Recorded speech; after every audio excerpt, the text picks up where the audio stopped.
Իրանը Ճապոնիային նավթ է առաջարկել։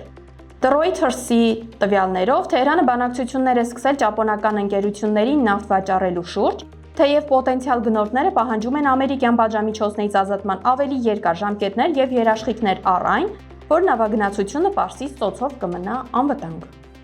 Այս լուրի տողատակում թաքնված է Իրանի կողմից իրականացվող բավականին նրբանկատ եւ հեռատես աշխարհաքաղաքական մանևր։ Առաջարկելով իր նավթը Ճապոնիային ԱՄՆ-ի ամենահավատարիմ ասիական դաշնակիցներից մեկին, Թեհրանը փորձում է ոչ միայն տնտեսական, այլև քաղաքական սեպ խրել արևմտյան պատժամիջոցների միասնական ճակատի մեջ։ Իրանը հիանալի հասկանում է, որ ռեսուրսների ծաղկած եւ էներգակիրների հարցում մերձավոր արևելքից 90%-ով կախվածություն ունեցող Տոկիոն գտնվում է ծայրահեղ խոցելի վիճակում եւ պատժամիջոցների շրջանցման օրինական մեխանիզմներ փնտրելու Ճապոնիայի ցանկությունը կարող է դառնալ ամերիկյան պատժամիջոցների ճնշման օղակը թուլացնելու լավագույն միջոցը։